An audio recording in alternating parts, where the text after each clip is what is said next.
দাঁড়ান দাঁড়ান, বলো সব ডিটেলস বলো। দাঁড়ান দাঁড়ান। আমাদের যেটা শেষ মুহূর্তে ছিল, আমাদের সামনে একটা টেম্পো ছিল। হ্যাঁ, ওই টেম্পোটা ট্রেন বারবার হর্ন দিচ্ছিল, লাইনম্যান ব্রিজের করতে পারছে। আমাদের সামনে টেম্পোটা ক্রস করে চলে গেছে, হ্যাঁ। কিন্তু আমাদের সিএনজি ক্রস করতে পারে না, আমাদের সিএনজি কে মেরে দিচ্ছে।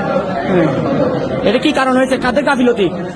আমি জানি না এটা কাদের গাফিলতি, অবশ্যই এটা বোধ করতে আমার একটা দাঁড়ি ভাই, এইখানে যদি আর ট্রেন চলে ভাই আমি আমার জীবন দিয়ে দিব, এখানে আর ট্রেন চলতে পারবো না। আমি তোমার গজব দিব, আমি আল্লাহকে বলতেছি। এখানে আমার ছোট বাচ্চা, আমার 2 বছরের বাচ্চা, কি দোষ করছে তো? কি দোষ করছে? ওর কি দোষ? ওর কি দোষ? আমি এটা গুণা করছি, আমার 30 বছর বয়স, তোমার মেয়ে ও কি করছে?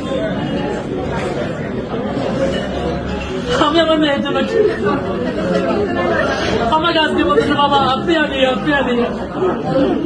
সবাই আমার মেয়ের জন্য আমি নিয়ে নেই, বাড়িতে জন্য জন্য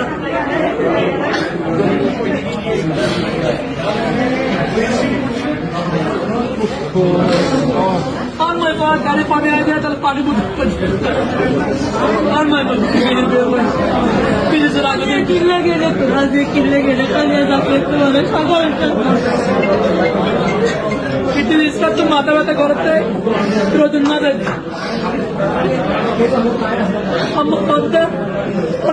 খারাপ লাগে ওদিকে যাবে তোরা চলে আয়াদের মেয়ে আমার মেয়ে আমার মেয়ের নাদের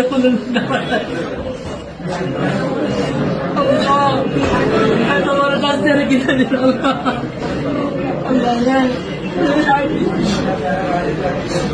আমি